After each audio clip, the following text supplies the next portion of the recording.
wil ik ook weer het woord te geven. En u mag kiezen of u blijft zitten, dan wel of u recht staat.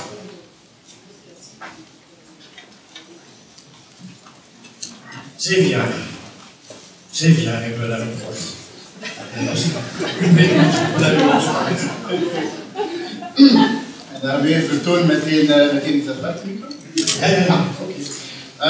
Geachte leden van de Fédérale Adviesraad voor de Ouderen, chers membres du Conseil consultatif fédéral des aînés, c'est toujours un tout petit peu plus compliqué en français. Comme abréviation, ça fait CCFA. Je ne sais pas si c'est quelque chose qu'on va beaucoup utiliser. On va peut-être utiliser le nom dans l'entièreté, dames en heren, mesdames et messieurs. In de oude Griekse stadstaten had men ook een adviesraad voor ouderen. Men noemde dat de Gerousia. Die van Sparta sprak veruit het meest tot de verbeelding. Met ongeveer dezelfde omvang als de Federale Adviesraad die we vandaag boven het doopvont houden. Maar hier stopt eigenlijk elke vergelijking. De Spartaanse raad bestond namelijk enkel uit mannen. En de leeftijdsgrens om lid te worden was vreemd genoeg eigenlijk een beetje hoger dan de leeftijdsgrens die we vandaag gebruiken. Namelijk elk lid moest 60 jaar zijn. Het is eigenlijk raar dat 2500 jaar na datum wij vandaag de definitie van oud zijn op een hoger niveau of een lager niveau geplaatst hebben dan de Grieken dat deden. Onze adviesraad voor ouderen telt namelijk ook leden die nauwelijks 50-plussers zijn. We zullen dat de groentjes noemen, degenen die 50-plussers zijn. En het maakt meteen ook duidelijk dat de Federale Adviesraad, in mijn ogen, geen adviesraad is van ouderen, maar een adviesraad is voor ouderen. Ik denk dat dat een essentieel verschil is. En vooral dat vergrijzing in de ruime zin een thema is die de generaties overstijgt. Ik zou zeggen, vergrijzing is een thema die de generaties met elkaar verbindt en niet de generaties tegen elkaar moet opzetten. Autre différence notoire avec les assemblées d'anciens de la Grèce antique, à la mort d'un membre du Conseil, le défunt était remplacé par celui dont le nom était acclamé le plus fort. Alors, vous avez été désigné par arrêté royal. De nos jours, les choses se déroulent d'une manière plus sereine et plus ordonnée, mais aussi moins rapidement. Comme vous l'avez dit au début, la décision pour instaurer un conseil consultatif des aînés date déjà de 2007. Vous avez dû quelque peu avoir de la patience, attendre la formation d'un gouvernement, ça a duré longtemps, on le sait tous, qui a placé les pensions et les vieillissements au cœur des priorités. Mis au frigo pendant 4 ans, ce dossier a dû attendre ce gouvernement fédéral pour finalement être bouclé en l'espace de 10 mois. Et le résultat est à l'auteur. La mise en œuvre de la loi en la matière s'est déroulée en bonne intelligence et en bonne ambiance avec ma collègue Laurette Onkelings, la ministre des Affaires sociales. Je tiens à le souligner, ça ne serait pas du tout surtout quand elle n'est pas là.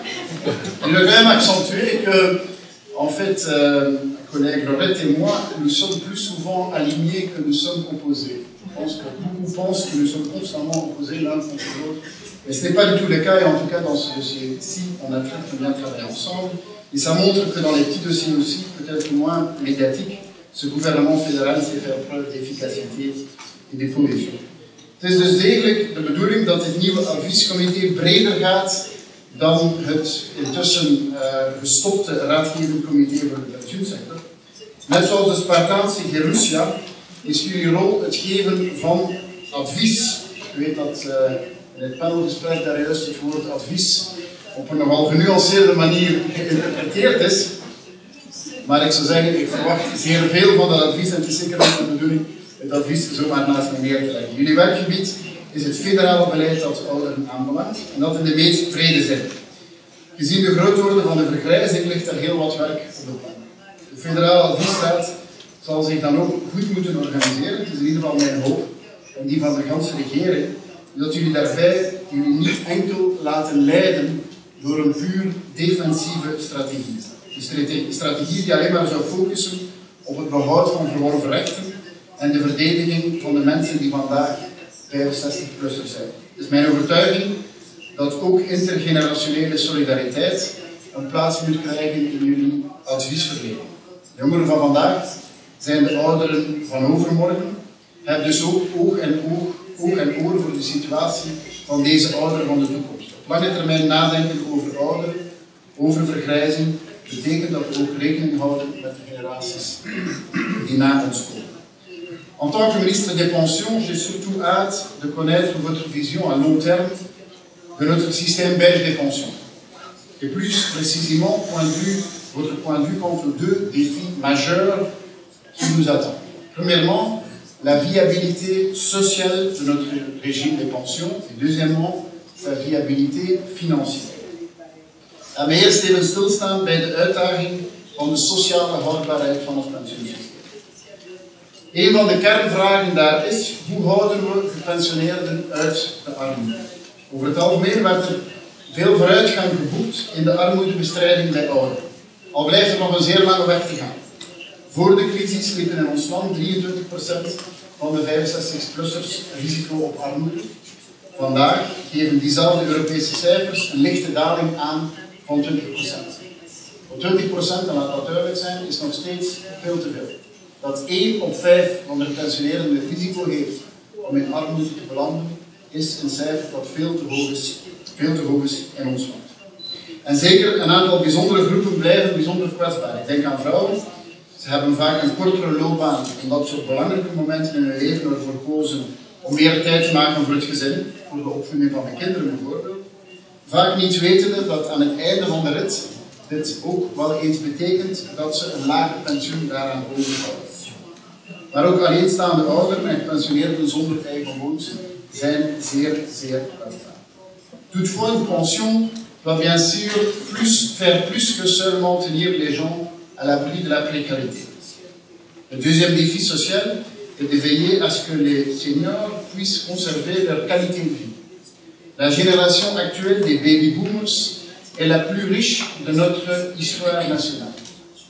Les plus de 60 ans possèdent, à l'heure actuelle, 55% du revenu mobilier et 35% du revenu immobilier dans notre pays. Les revenus dont ils disposent sont pas moins que 13% plus élevés qu'à la moyenne nationale. Pour que cette génération maintienne son niveau de vie, le défi est donc de taille.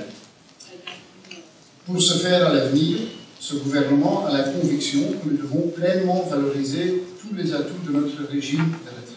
Nous devons miser à la fois sur le premier pilier, celui de la pension légale que nous avons déjà renforcé ces derniers mois au travers de réformes des pensions, mais aussi sur le second pilier que nous voulons étendre de manière à donner accès à une pension complémentaire à bien plus de personnes. Car c'est souvent cette pension complémentaire qui permet aux gens de préserver au maximum leur qualité de vie. J'espère dès lors que le Conseil consultatif considérera notre régime de pension dans sa globalité entière. Sans nul doute, le défi financier est tout aussi considérable que le défi social.